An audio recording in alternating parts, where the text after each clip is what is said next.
Jaya Radha Madhava Kunjabi Hari Jaya Radha Madhava Kunjabi Hari Gopi Janavallabha Girivaradhari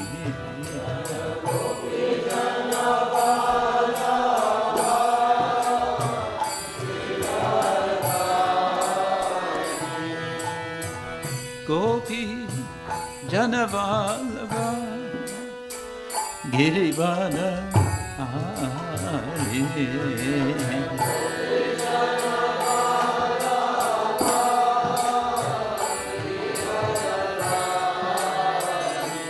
Yashoda Nandana Raja Janaranjana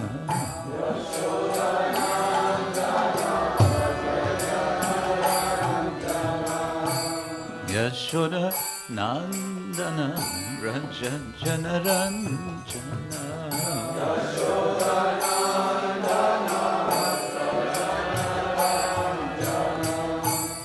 Yamuna Tira Vanachari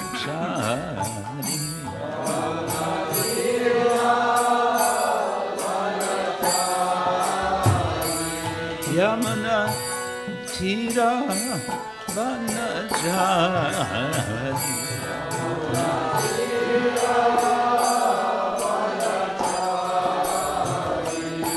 Jaya Radha Madhava Kunjabi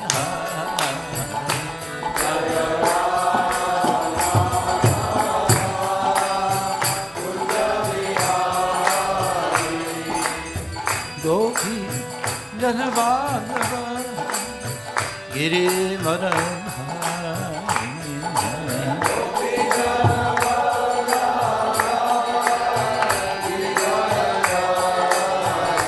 Yashodanandana Raja Janaranjana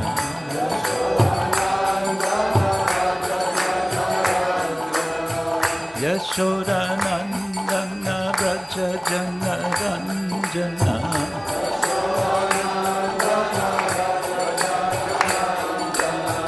Yashodanandana Raja Janaranjana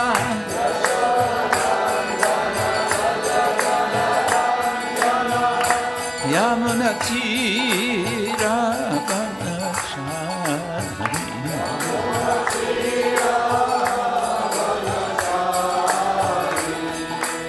Hare Krishna Hare Krishna Krishna Krishna Hare Hare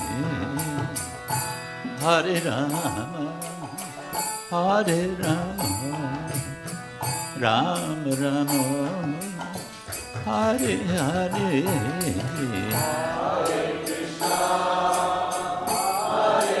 Hare Krishna Krishna Krishna Hare Hare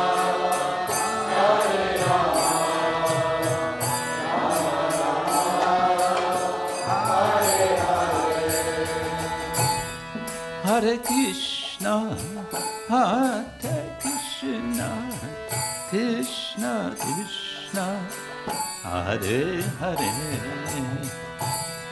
Hare Rama, Hare Rama, Rama Rama, Hare Hare, Hare Krishna, Hare Krishna.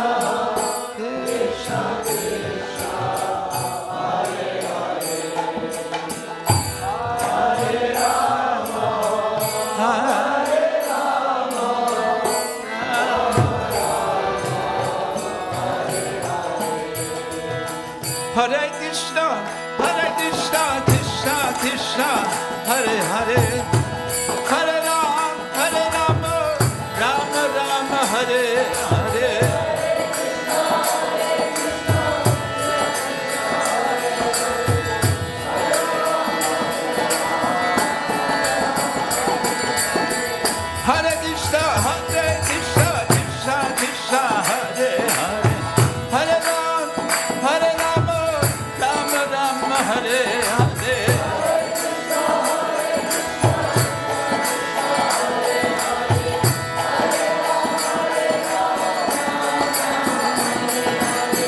Krishna, Krishna Krishna, Hare Hare, Hare Ram, Ram Ram, Hare Hare.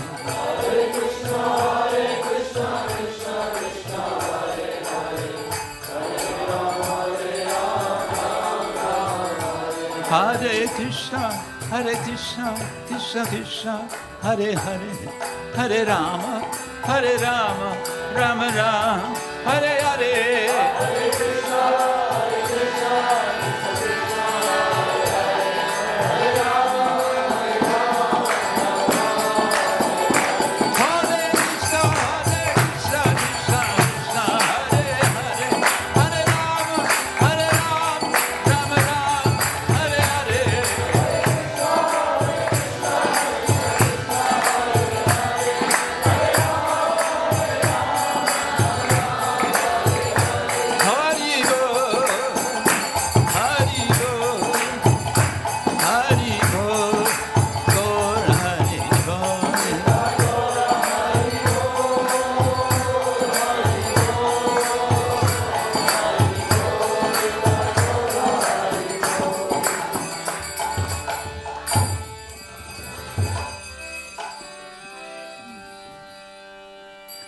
Srila Prabhupada ki jai, Ananta Koti Vaishnava Vrinda ki jai, Shri Radha Gokulananda ki jai, Grantaraj Srimad-Bhagavatam ki jai, Gaura Premanande.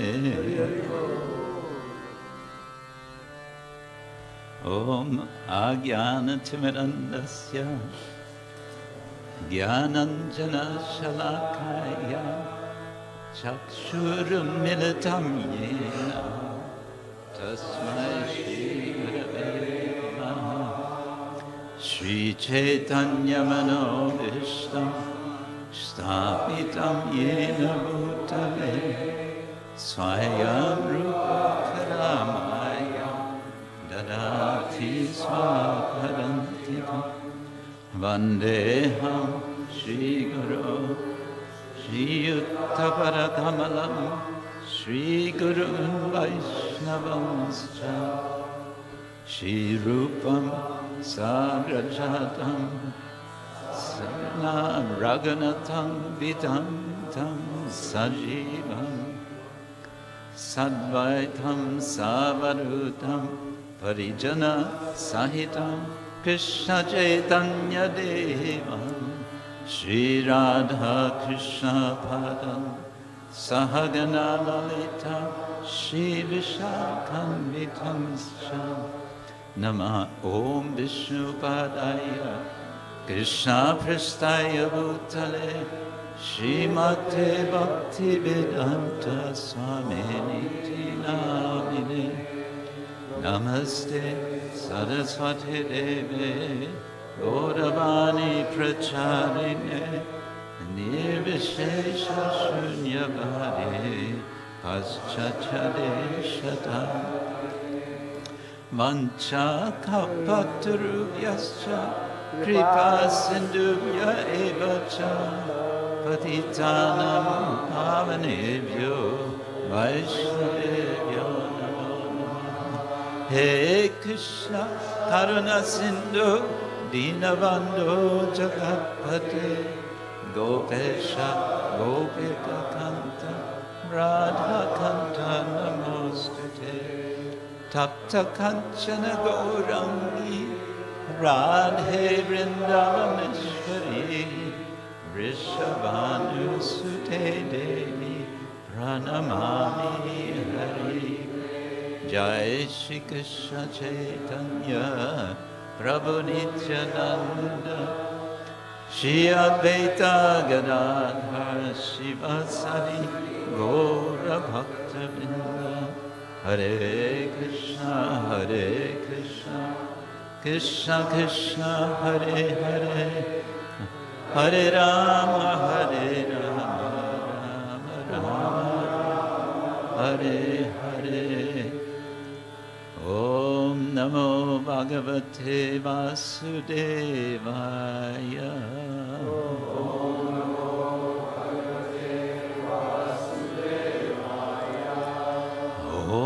Namo Bhagavate Vasudevaya.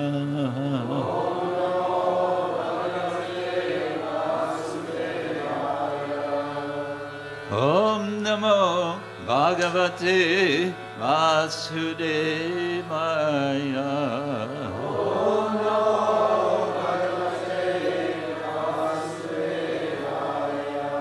Narayanam namaskritya naram chaiva narottamam deving saraswating vyasam tato jayamudiraye nashta prayeshvabhadreshu nityam bhagavata sevaya bhagavatyuttamaśloke bhaktir bhavati naishtiki. Grantara Srimad-Bhagavatam ki jai.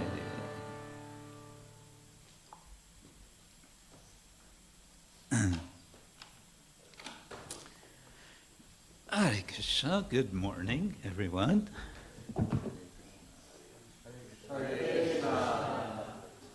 Good morning. I don't know why we don't say good morning to each other. Devotee communities. What's wrong with saying good morning? Good morning. Why good morning? Hare Krishna. Okay. Both. Nice to be here again in Bhaktivedanta Manor. It's always such a special experience for me. First time I was here was 1973. How many years ago is that?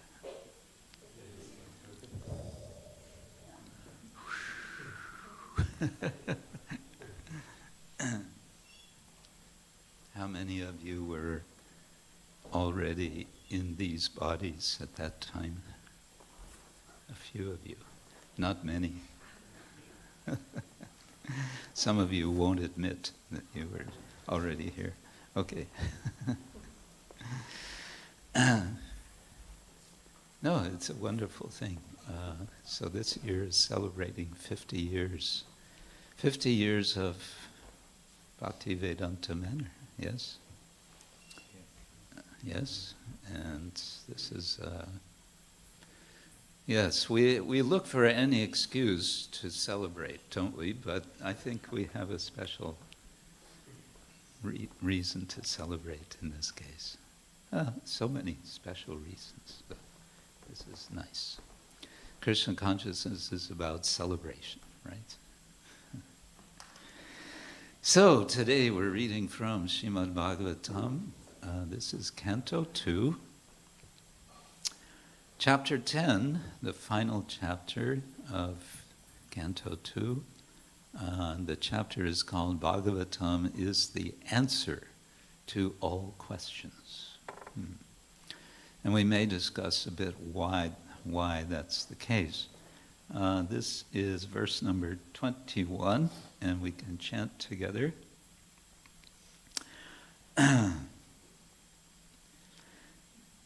Yadātmani nirālokam. That's kind of low, isn't it? Yadātmani nirālokam. ātmānaṁ ca didṛkṣataḥ. ātmānaṁ ca didṛkṣataḥ.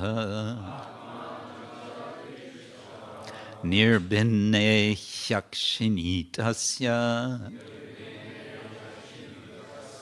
nirbhinne akṣiṇī tasya. jyotiś cakṣur guṇa-grahaḥ. jyotiś cakṣur guṇa-grahaḥ. yadātmani nirālokam. ātmānam ca didṛkṣataḥ. nirbhinne akṣiṇī tasya.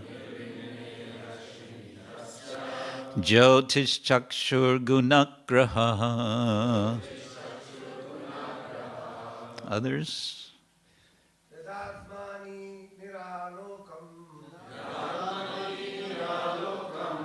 ātmānaṁ ca didṛkṣataḥ nirbhinne akṣitasya jyotiś cakṣur guṇa-grahaḥ yadātmani nirālokam ātmānaṁ ca didṛkṣataḥ nirbhinne akṣiṇī tasya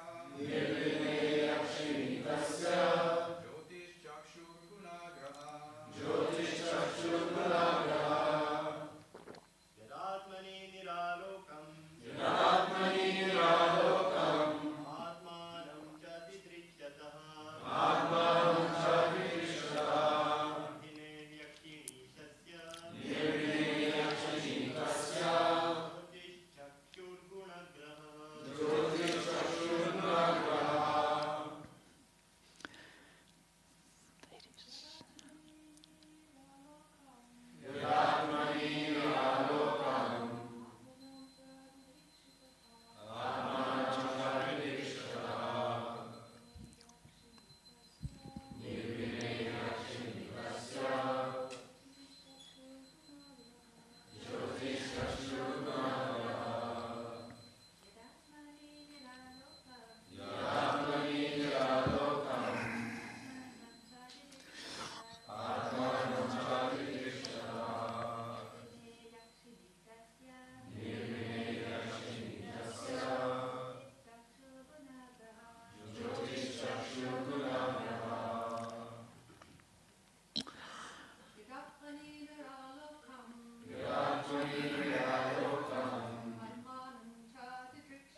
What's it mean?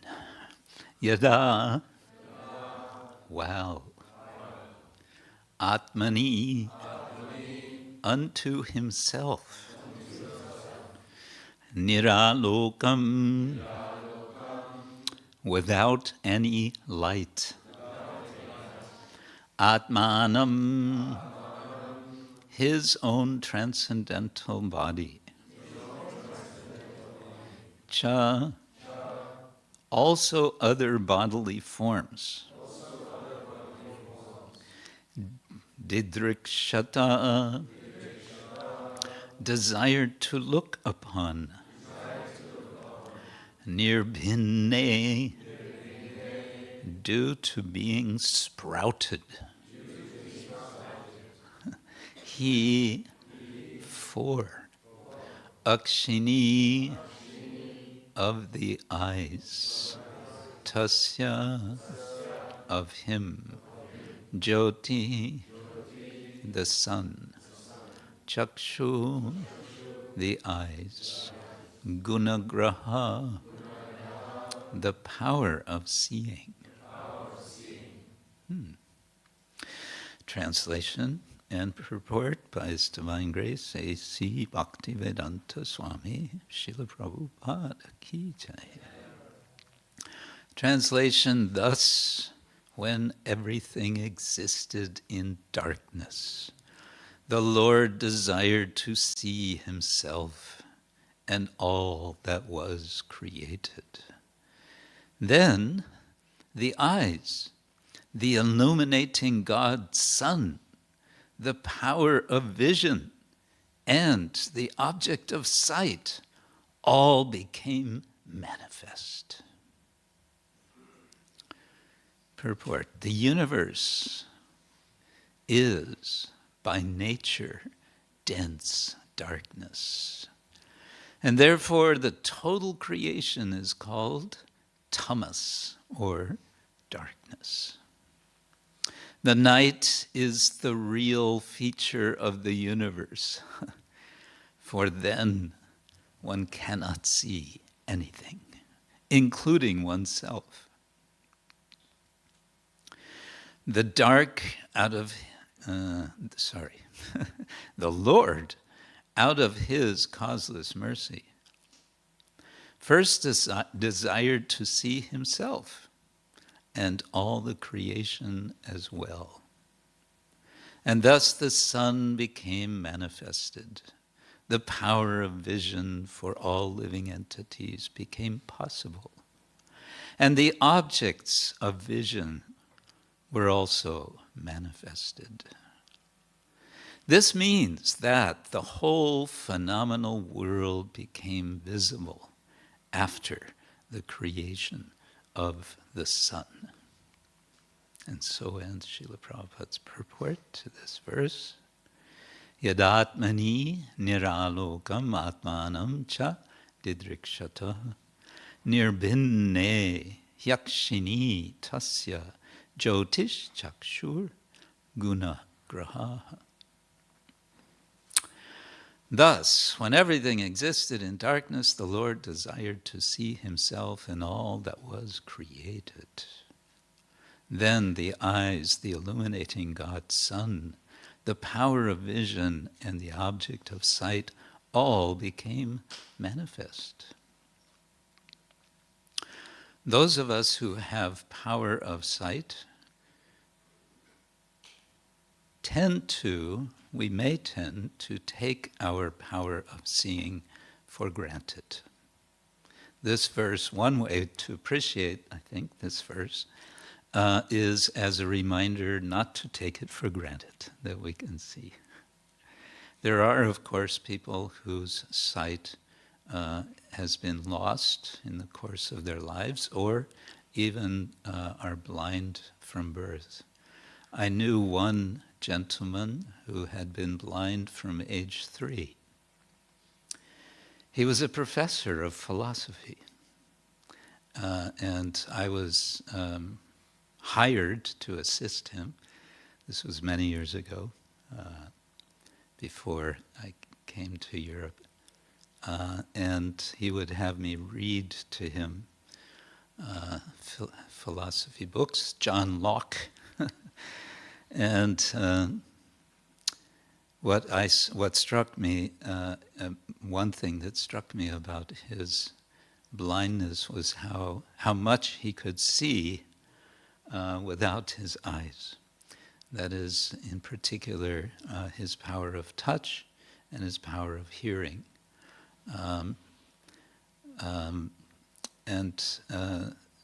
But we who have the power of sight, we tend to take for granted when you have experience with a blind person, you come to appreciate that, oh, I have this power of sight, and this is something to be grateful for.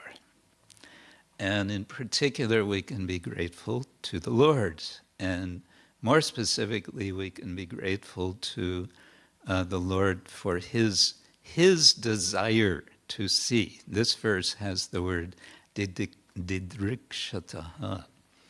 out of a desire. This is a particular form of a verb, which is called the desiderative, which means expressing a desire.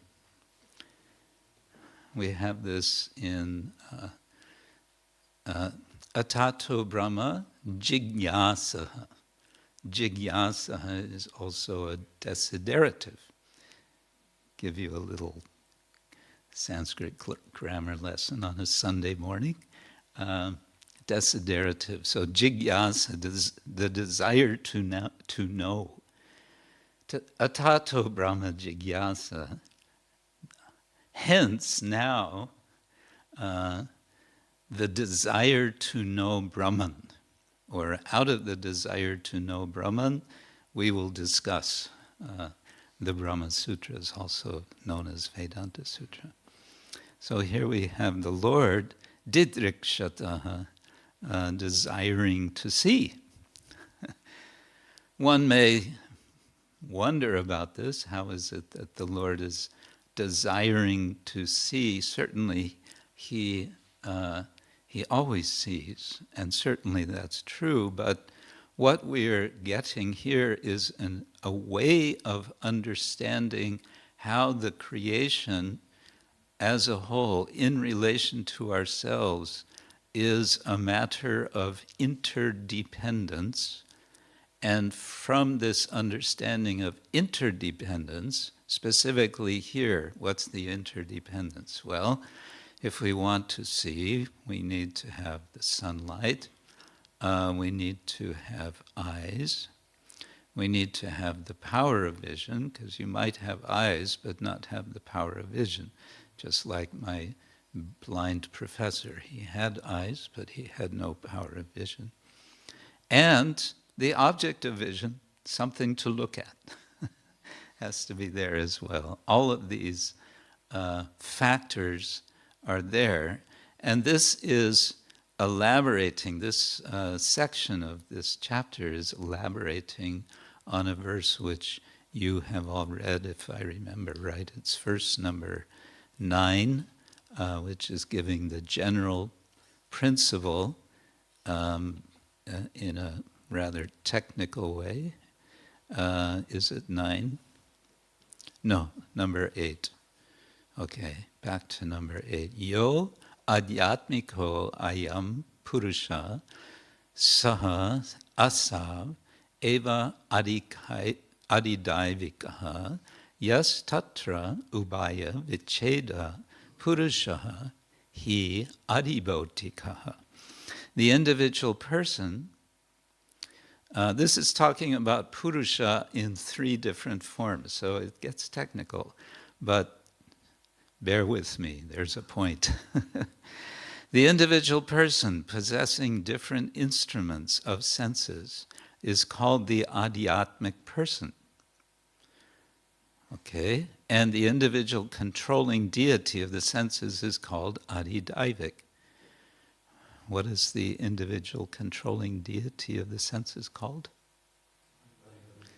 Adidaivik.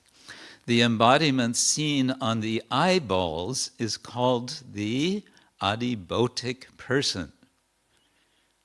Huh? We all, what is this? Yes, the embodiment.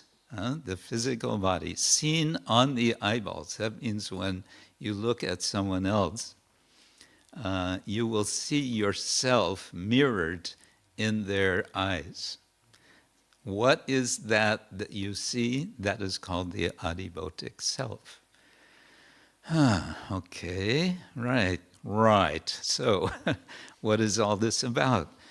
Srila Jiva Goswami is explaining in his Tattva Sandarbha, very much at the end of the Tattva Sandarbha, which the Tattva Sandarbha is what it's about. It's all about how the Srimad-Bhagavatam is the ultimate scripture.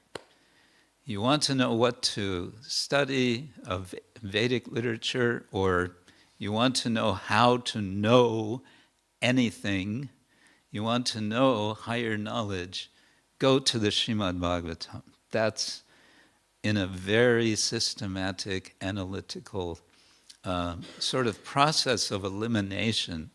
Jiva Goswami gives us that argument in his Tattva Sandarbha.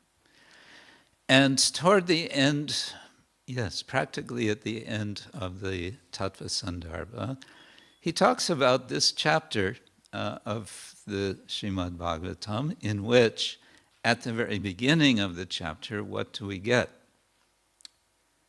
There's a list in the beginning of the 10th chapter. What is that list? Anyone remember? What's it about? What's the list of? Don't all answer at once, please. Atas sargo visargascha sthanam poshanam uttaya. Very good. You get a gold star. Yes, he's giving the list of all the subjects of the Srimad-Bhagavatam. Right? And at the end, what is the last item of that list?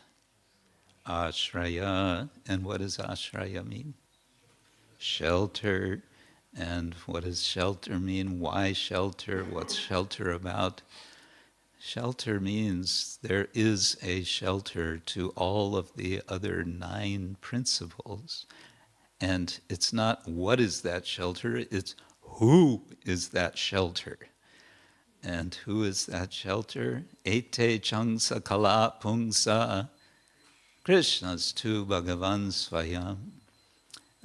Krishna is that shelter, and much of what Jiva Goswami is explaining is why we should appreciate this in his Tattva Sandarbha. And in these, he goes on to explain this verse number 8, and I think also verse number 9, in which he's saying, what is this all about? This is all about explaining that the ashraya, to be an ashraya, has to be independent of all the others. Otherwise, not really an ashraya, not really a shelter. And how to understand that? Understand how everything that's interdependent is separate from, is dependent on the Supreme Lord. That's his argument. And then what we're getting in these verses is details about that. How does that work? So we can understand.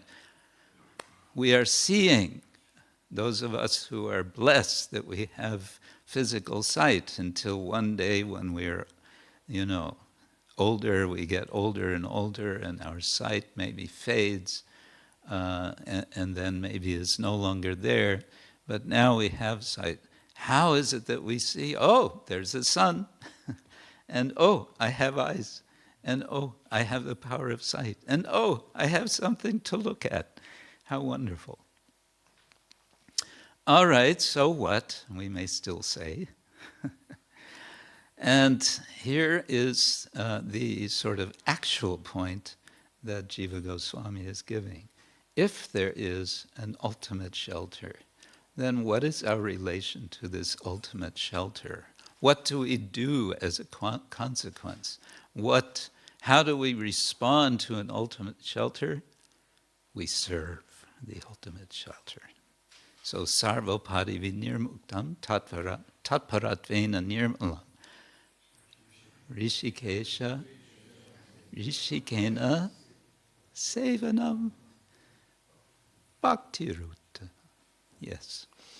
Sarva upadi vinirmuktam, completely free from what? From temporary designations, right? How many temporary designations that we cart around with us in the course of the day that we try to take shelter of, while everyone else is also taking shelter of their temporary designations. And some of these temporary designations prevent us from relating with others, because the temporary designations can be cause of fear, of alienation. So sarvapadi vinirmuktam tatparatvena nirmalam, completely nirmala, free from mala, free from contamination. Rishikena, by means of what? By means of our senses. Then what? What do we do? Rishikesha sevanam. The sevanam, the service, is with purified senses, by means of our senses we serve Krishna. So, with our sight, that Lord who desired to see everything enables all of us to see. Isn't that wonderful? But what is more wonderful is that then we can recognize we have a duty, and that is a wonderful duty. We can serve the Lord with our senses. Right, we know all of this. Consider now for a moment the condition, Shri Shri Radha Gokulananda ki jai, Shri Shri Sitaram Lakshman Hanuman ki jai, Shri Shri Gaur Nitai ki jai. Consider now the condition of the Gopis in Vrindavan. We're going from something a bit technical here, and suddenly the Swami is talking about the Gopis. How did he get there? Well, let's see if we can do this. Krishna has been called to Mathura, yes? Who has called him? Kamsa has called him, and who is fetching him? Akrura. Why is he called Akrura? Why is he called Akrura?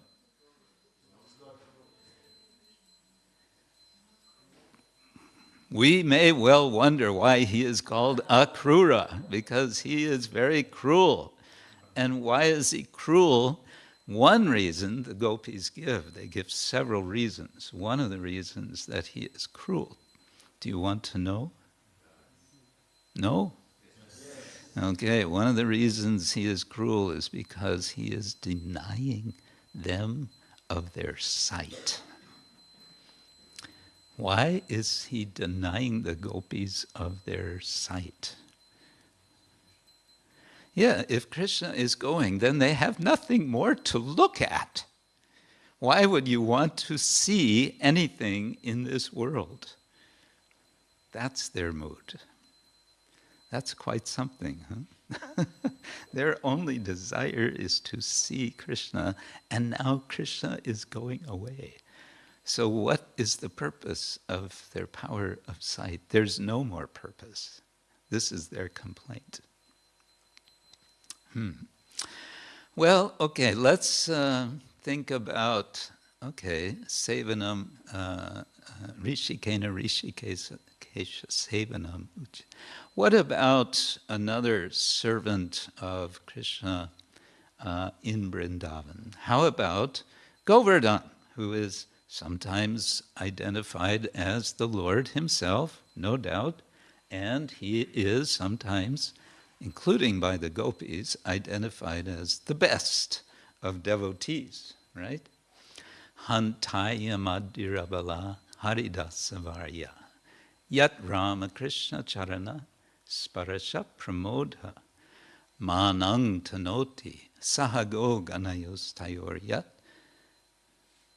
paniya suyavasa kandara kandamulai. They are describing, I believe the Goswamis say it's Srimati Radharani who is speaking this particular verse.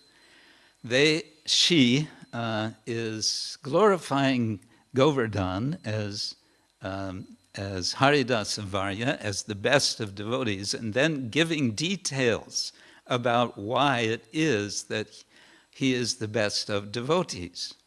And what I want to suggest is one way to understand or appreciate why she's appreciating that he, Govardhan, is the best of devotees is he is enlivening Krishna's senses in so many different ways. So, Hantaya Madhvirabala Haridasya Varya Yat Rama Krishna Charana Sparasha Pramodha. The word Sparasha, actually, it's interesting in a sort of detailed sense of the Sanskrit language. The word is sparsha. Sparsha, you know this word. What does sparsha mean? Touch. Sparasha. It's been stretched out. This word has been stretched out with one additional syllable, just so that the meter will work, so that you'll have enough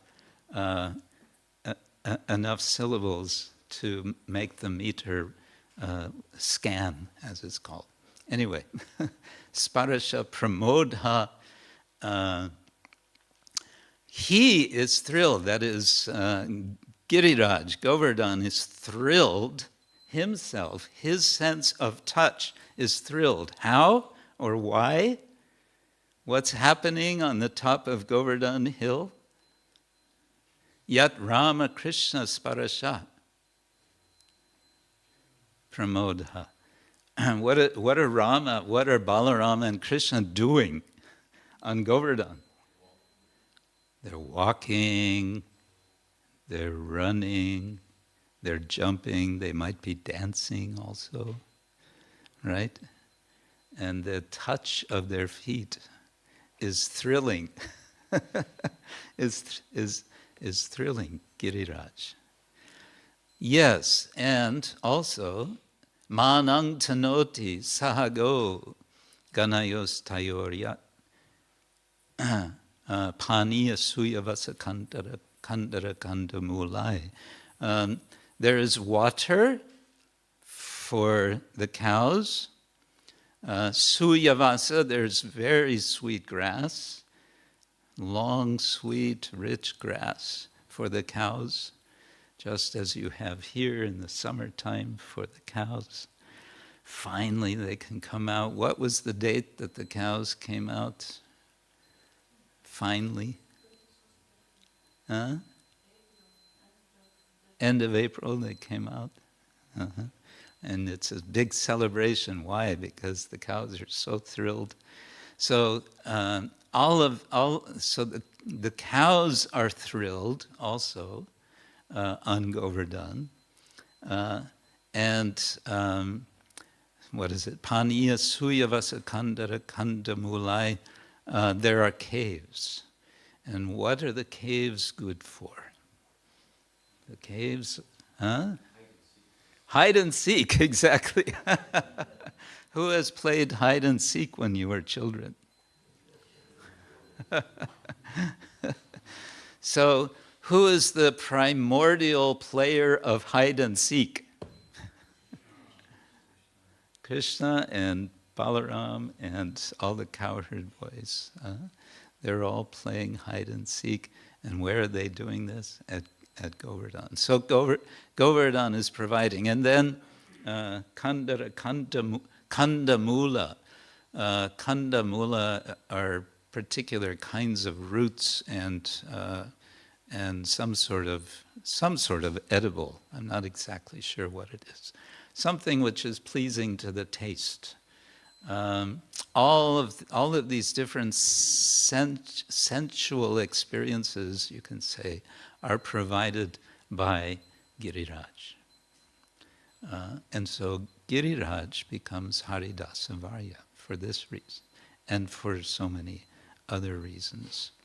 So like this, we can sort of reflect how is it, how such a verse, which in a sense seems like it's just giving some technicalities, is inviting us to appreciate what opportunity we have.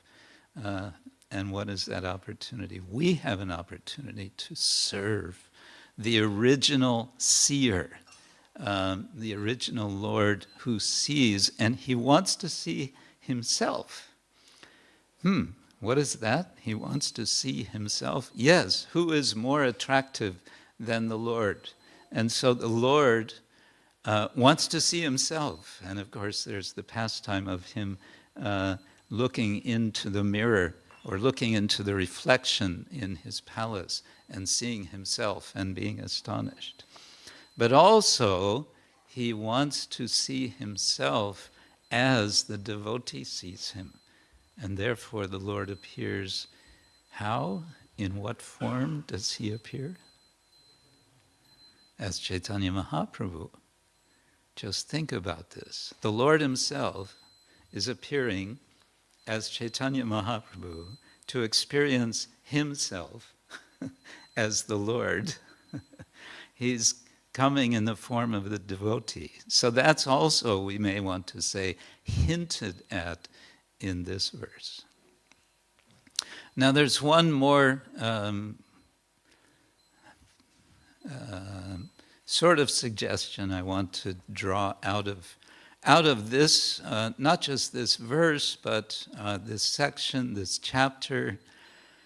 And that is, there is an ongoing concern amongst the devotees to establish that there is a supreme personality of Godhead.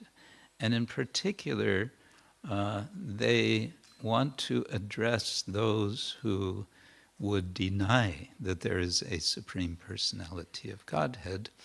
And one sort of person who might be desiring to deny a supreme personality of Godhead come to be known as Buddhists. Ooh.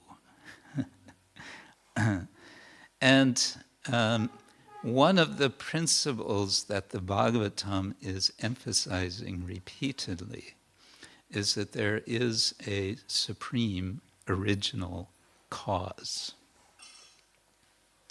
Janmadyasya yaton vaya ritaratas charte shabhinya swarat, etc., is saying there is a supreme cause, and that cause is swarat, is abhigya, is all-knowing, and is swarat, is independent.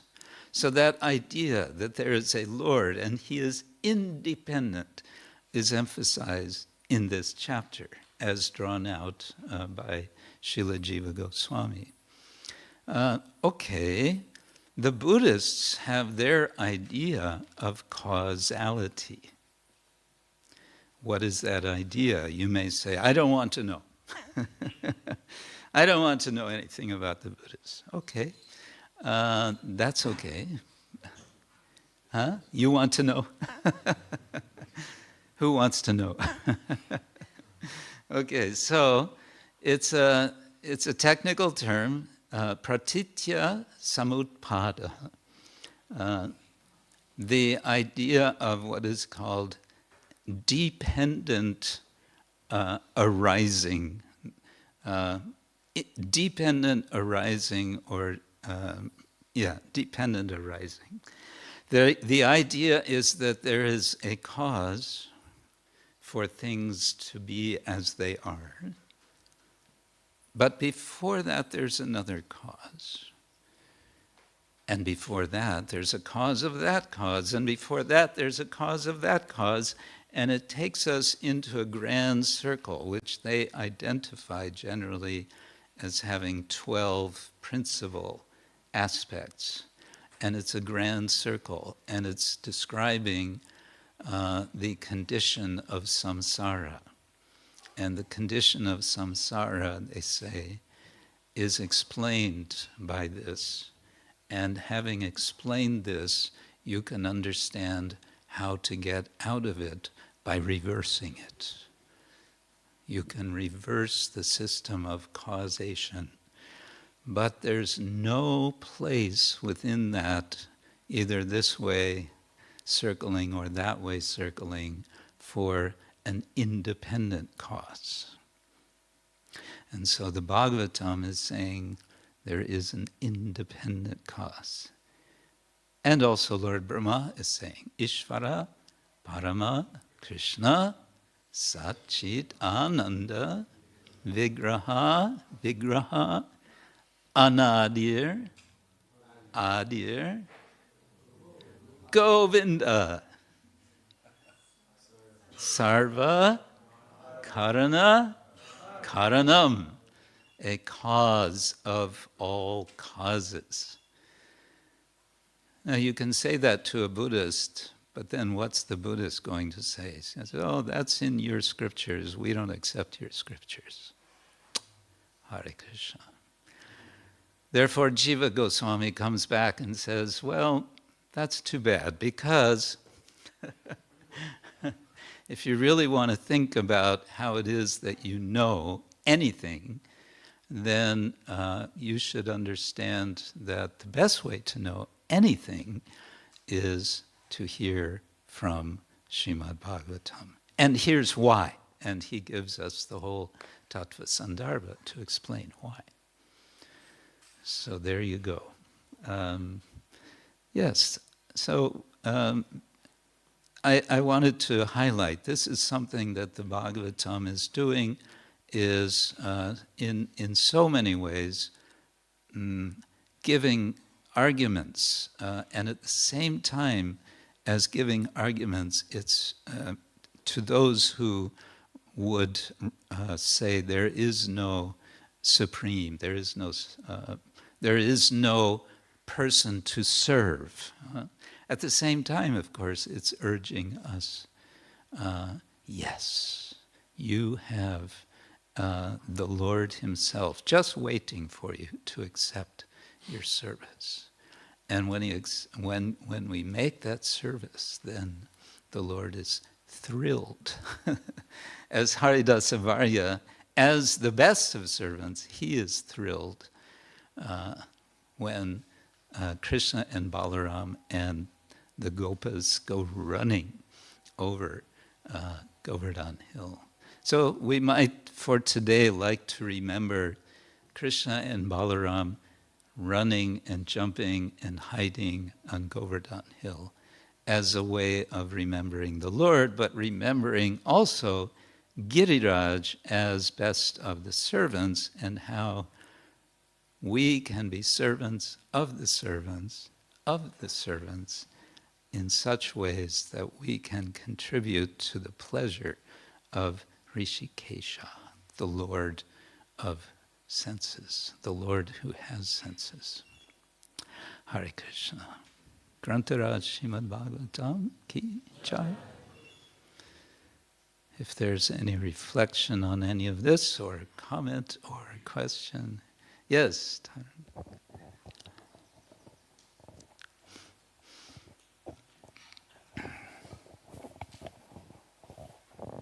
Hare Krishna Maharaj. Hare Krishna.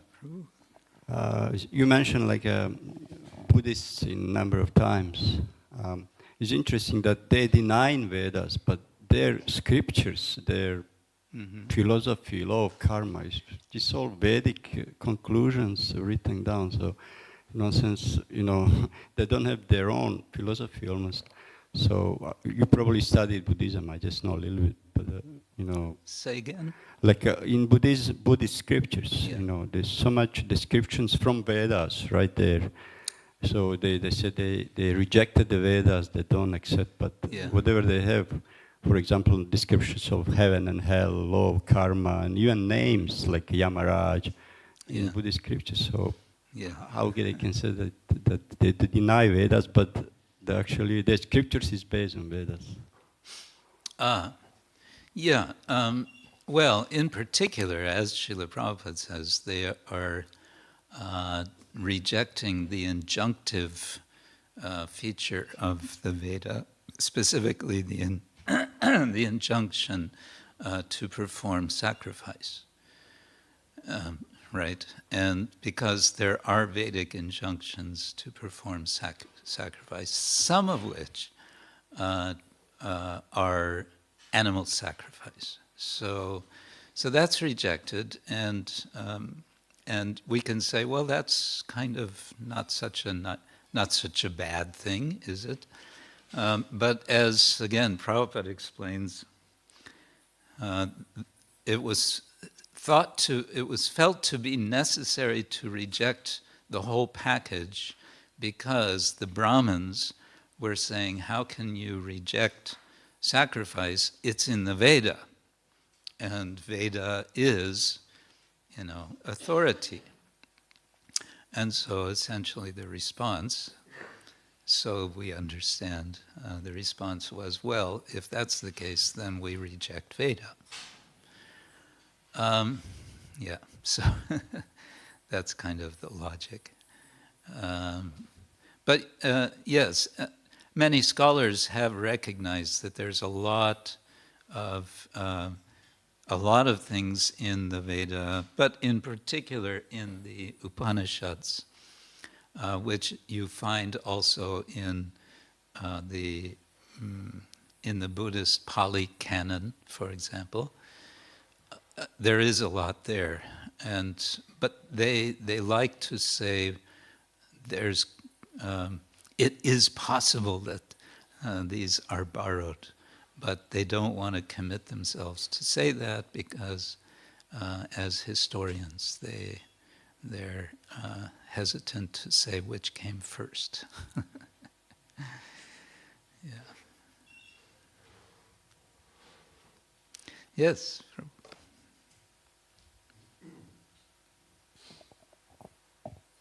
Hare Krishna Maharaj, thank you very much.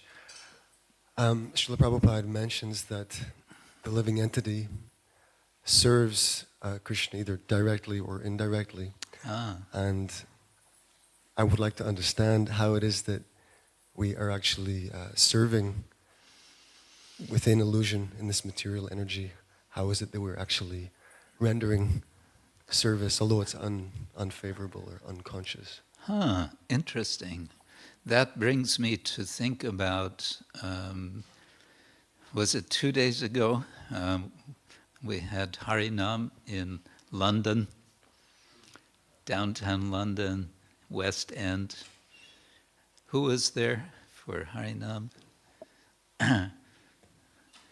Yes, and we see so many people, so many crowds of people, and we're thinking, oh, these fallen souls. How are they serving Krishna, right? Well, they're serving Krishna indirectly. How are they serving Krishna indirectly? Well, they're sustaining, you could say, the material world for the purposes that Krishna has the material world. And what are the purposes that he has the material world? Well, it's to fulfill the myriad desires of the living entities to enjoy or to think that they enjoy separately from Krishna. But we could say in this case of Saturday evening in downtown London on West End, they're serving a purpose of being receivers of the holy name that the devotees are spreading. And they are serving indirectly. That indirect service becomes direct service of a sort, as somehow they are touched to the point where they may say, oh, how odd, how strange, how amazing, oh, how silly, oh, they're dancing, oh, I'm also dancing. And the devotees come and they grab my hand and they swing me around and, oh, this is so wonderful. And so for a moment, in who knows how long in their lives, they become participant in Chaitanya Mahaprabhu's Sankirtan movement. So their indirect service that led up to that moment of what we can, as devotees, see as a kind of direct service is a wonderful thing. How are people serving indirectly? It is part of the mystery, which is the way that the function of karma is going on. It is a great mystery. It is beyond the calculation of all the computers assembled together, right, to calculate how it is that one person's action in one particular moment has an effect upon that person and upon all others.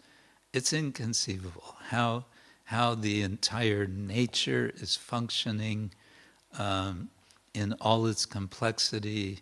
The attempt is made by ecologists and biologists to understand the interactions of all of nature, but they come nowhere close to understanding that complexity.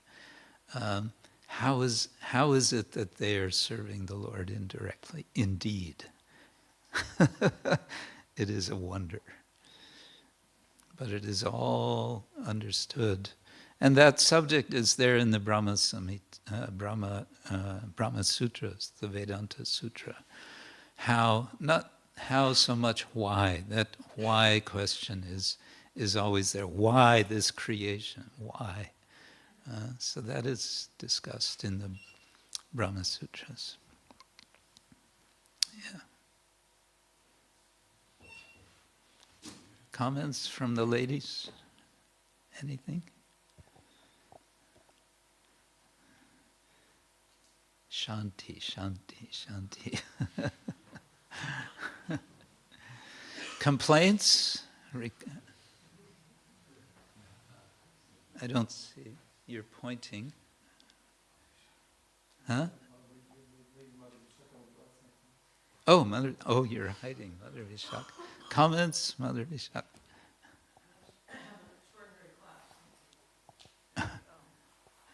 So many references to different shastras, bringing in quite a complex analytical verse into something relevant for us. Thank you so much.